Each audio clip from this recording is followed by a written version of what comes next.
Late Night News. I'm Ross Macdonald, and Joe Cortez here with us as well. How you doing, Joe? Good evening, wherever you may be, Ross. Good to share this with everybody. What do we have on deck today with the news? Lots of news, lots of stories coming out tonight, especially ones we've been tracking all week. It is now 10 o'clock here on the East Coast, 7 p.m. on the West. Let's get into the stories you need to know tonight. More details are coming in about the attack on Solana, which strained numerous wallets late last night. In a statement, Slope announced there was a breach of their user base, which may have started the entire wallet attack. The company did not close how many wallets were compromised, nor how much was stolen from the accounts, but they did note that some of their staff and founders' wallets were drained as well. Slope says they are currently working with developers, security experts, and protocols throughout the ecosystem to identify the source of the attack. No new details have been released about the cause, but they say they are exploring several hypotheses. In the meantime, Slope is advising all users to create a new seed phrase wallet in Slope and transfer all assets to the new one, being careful not to reuse the old phrase. And good news, if you are holding a hardware cold wallet, your assets are not being affected. I guess it's a good news, bad news, but still not a good look for Solana, especially as they get ready to make a huge push into the real world. Yeah, it's true. I've heard rumors of people saying, "Oh, the blockchain's hacked. They've reverse engineered private keys." There's no way that is happening. These things happen. There's speed bumps along the way when projects are being developed. That's the way I look at it. It's the people who are saying things like, "Oh, private keys are hacked." People are reverse engineering it. Mathematically, if that was happening, it wouldn't be just Solana. It would be all blockchains, and people would go after Bitcoin right away. So that's not happening, and that's just a fact. No, I agree with you wholeheartedly. It's not happening, and Slope has already said this is in fact a breach of our data. It is our information that was being released to the wild, and that is ultimately what caused the hack to begin with. What I'm going to be very interested to see, though, is how many people were ultimately affected by that, and how much value was lost as a result. As we often say, not your keys, not your crypto, and this is just another example of if you don't hold your information securely in your, and you don't have full control of it, then you're just as vulnerable as anybody. Yeah, exactly. I feel really bad for everyone who's having this happen to them, but at the same time, lesson learned. It should only happen once. If your wallet's getting drained, get a cold wallet, get a ledger, get a Trezor, get it done. Get your cold wallet of choice and start and set it up, and go from there. The security of having it on a cold wallet may in fact outweigh the value of any staking you may do as a result. Speaking of hacks, Nomad Bridge is calling on all white hat hackers who recovered funds from a recent attack to help the protocol return those ERC20 tokens. The group has partnered with Anchorage Digital to create a secure wallet to facilitate returning stolen tokens to those two previous fund holders. Nomad is also working with TRM Labs and law enforcement to identify the criminals' wallets involved in an attempt to recover as much as possible from the attack. The attack ultimately stole around $190 million in value from the bridge users on Monday, August 1st. So far, an analysis by Peck Shield shows the good guys have returned around $9 million of value back into the secure wallet. It's great to see good white hat hackers showing up and supporting these communities. And frankly, Ross, we need more of them on our side now more than ever. Can we get a little golf clap for these guys? Absolutely. This is amazing. You hear of all these hackers. It's okay. Now there's some good guys. I love it. I love hearing that. Well done, whoever's out there getting this done for everybody. Our hats are off to you, and absolutely, we need, when we say keep building, Ross, I don't think we literally just mean keep building on the blockchain into the ecosystem. I think we equally mean let's go ahead and, build towards good, build a better mousetrap, build a better product so that these things don't have to keep happening, and we don't have to rely on your expertise to do what effectively law enforcement can't right now. Yeah. Oh, there's no chance law enforcement can get involved in this. The people I've talked to in law enforcement over the years, Canada Revenue Agency, trying to tap into the IRS, investigators that I know, you name it. They are so far behind. My kids know more about crypto than these experts in law enforcement. It's not a good situation, but now we got some good guys on our side. And we need the good guys now more than ever. Yeah. In other news, the US based cryptocurrency industry could be one step closer to being regulated by the Commodities Future Trading Commission. A bill introduced today by a bipartisan group of senators would give the CFTC authority over digital commodities. The sponsors of the bill include Michigan Democrat Debbie Stabenow, South Dakota Republican John Thune, New Jersey Democrat Cory Booker, and Arkansas Republican John Boozman, all four of which who have been very vocal about cryptocurrency in the past. If the bill were to become law, it would require all digital commodity platforms to register with the CFTC, prohibit abusive trading practices and disclose conflicts of interest up front, and give the CFTC authority to impose user fees on platforms to fund their work, and ultimately create advertising standards across the industry.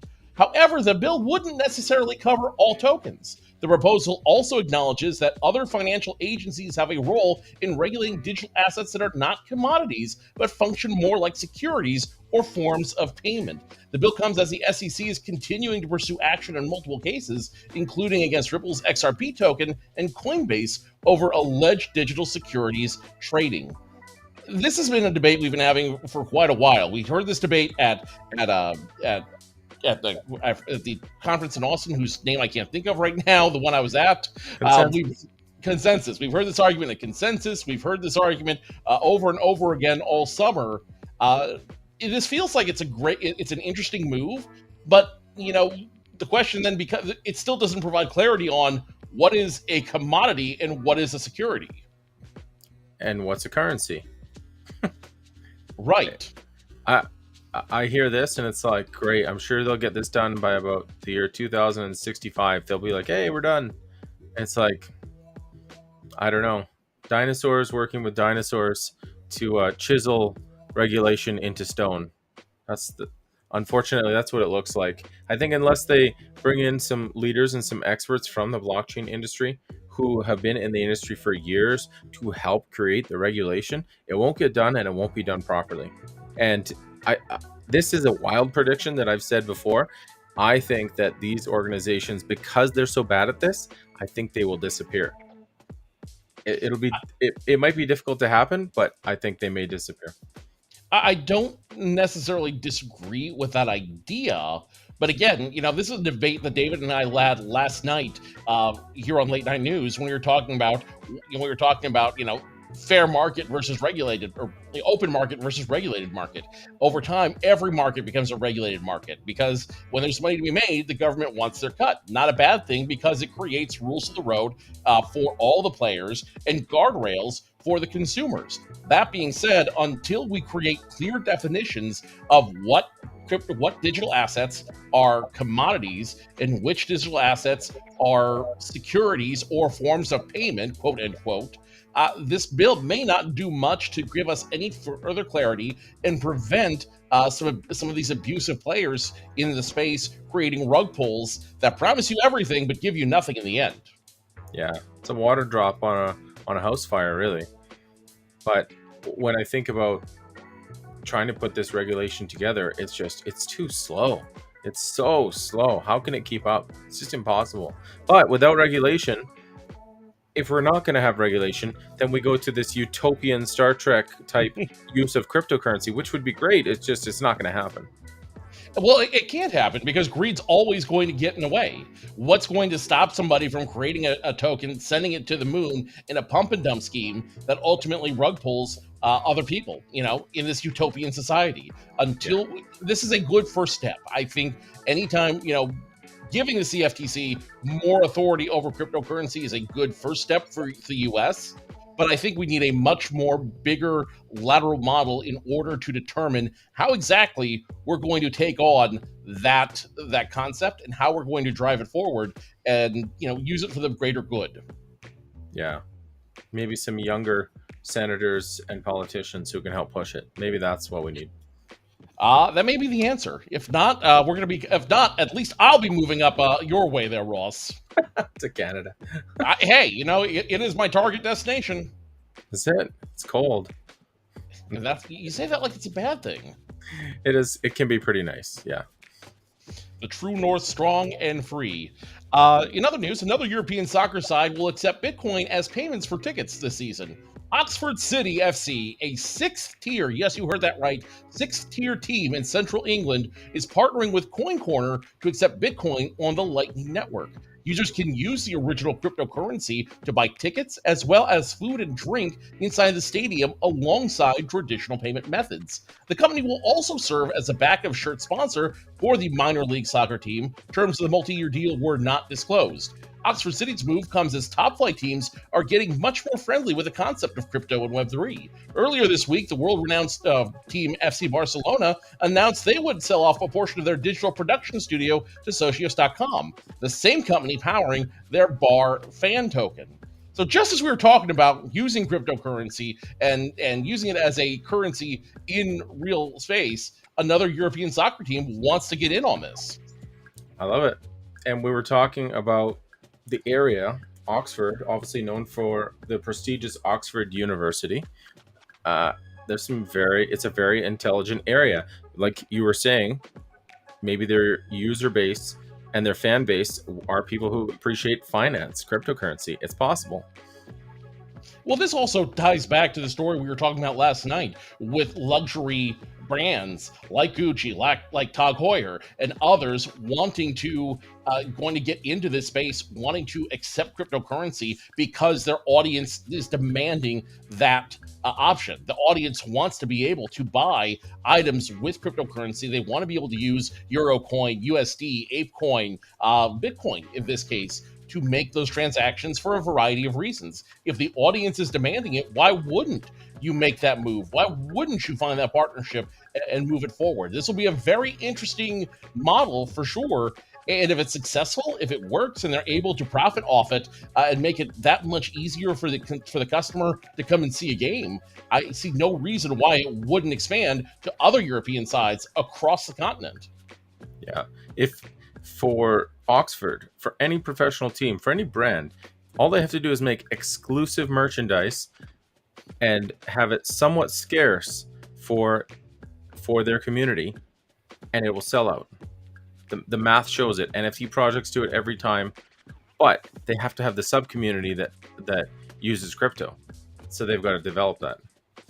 And if it's like you said, it's a proven model. Etihad last week launched their NFT project with a lot of utility, and it sold out like crazy. They were having problems keeping the site up because there was so much demand for their NFTs. And if you didn't get one, they're now they started at $350.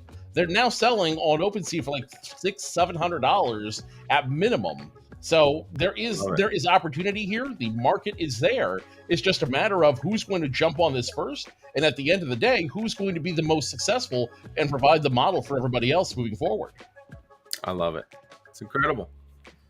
Finally tonight, Ripple announced they are opening. Or finally tonight, there's good news for Canadian devs up there. More crypto jobs are coming to Toronto. Ripple announced they are opening the new office in the media capital of Canada, which will serve as the blockchain's primary engineering hub. The new space will add 50 jobs to the company with the goal of ultimately hiring hundreds of blockchain software engineers, machine learning scientists, data scientists, and product managers to the company. It will be Ripple's first office in Canada and builds upon their partnerships with the University of Waterloo and Toronto Metropolitan University through the University Blockchain Research Initiative. Ripple says their primary plan is to hire from the local talent pool and build a world-class team to foster crypto and innovation in the city. The office opens just in time for the Blockchain Futures Conference, taking place August 9th and 10th this year, featuring speakers from across the industry, including Ethereum founder Vitalik Buterin and Gokhshtein Media's very own David Gokhshtein and Ross Macdonald. Tickets are still available for the event. Visit futuristconference.com to get passes and use the code Gokhshtein50, all one word, to get a discount. Ross, I'm not going to be there, unfortunately. I didn't plan it as well. You are. What are we going to see at the Futurist Conference, and how much excitement does this lend to it? This announcement that there are more blockchain jobs coming to Toronto. How much excitement does that add to the conference? Well, to be honest, I'm surprised hearing of big companies that keep coming to Canada, because outside of Toronto and Vancouver, municipalities are small. So if you want to get users from those areas, it mathematically makes things difficult. But Toronto is a financial hub. Uh, that's where Ethereum was developed. That's where Vitalik Buterin is from. That's why he always comes back to blockchain futurist. Unfortunately, David won't be there this year. Oh, He can't make it there, but the rest of our team is there. A few of us, and honestly, it's like it is a fantastic event the way they put it on. Sometimes you go to events, things don't go quite well. Everything always goes well at Futurist, and I'm thrilled to be going back again.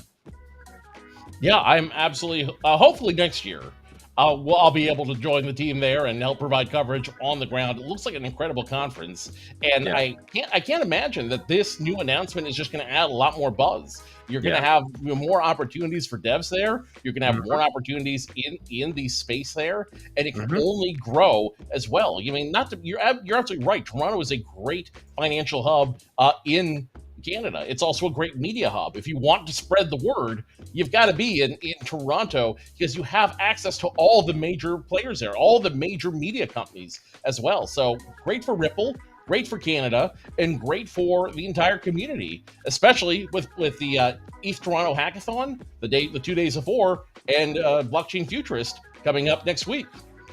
The hackathon sold out. I don't know how quickly that happened. I mean, it didn't sell out. I mean, the applicants sold Yeah, out. So they have a soccer dome right next to the facility at Rebel Entertainment Complex where the hackathon's happening.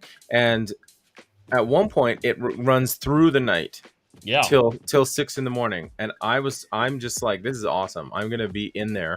I'm gonna be covering what's happening. I'm gonna be joking around with the hackers. I'm gonna try to distract them, see what's happening, and you'll get to see on Gokhshtein Media what's happening there. But the it will be happening simultaneously. So on the 8th is the hackathon, the 9th and the 10th is Futurist, and everything they have happening around the facility is interesting as well. They always have food trucks. They've got other things happening. They had helicopter rides years ago that you could pay for Oh, in okay. Bitcoin. I think they have that back this year. You can have a little tour around Toronto in a helicopter. It's incredible. Sounds like a great time. And Gokhshtein Media is a media partner for the Blockchain Futures Conference. So be sure to stay tuned to Gokhshtein Media for continued coverage of the event. If you haven't got a ticket yet and you're in Toronto or you want to go, you can go to futuristconference.com and you can use the promo code Gokhshtein50. That'll give you 50% off your ticket. If you need any assistance, you can DM us. We'd love to see the community. We'd love to see you there. Be sure to join us tomorrow when, once again, it will be time for the late night news. A little Thanks. tribute to Vin Scully there. Well done. Thanks, Joe. Good to have you on. And thanks, everybody, for tuning in.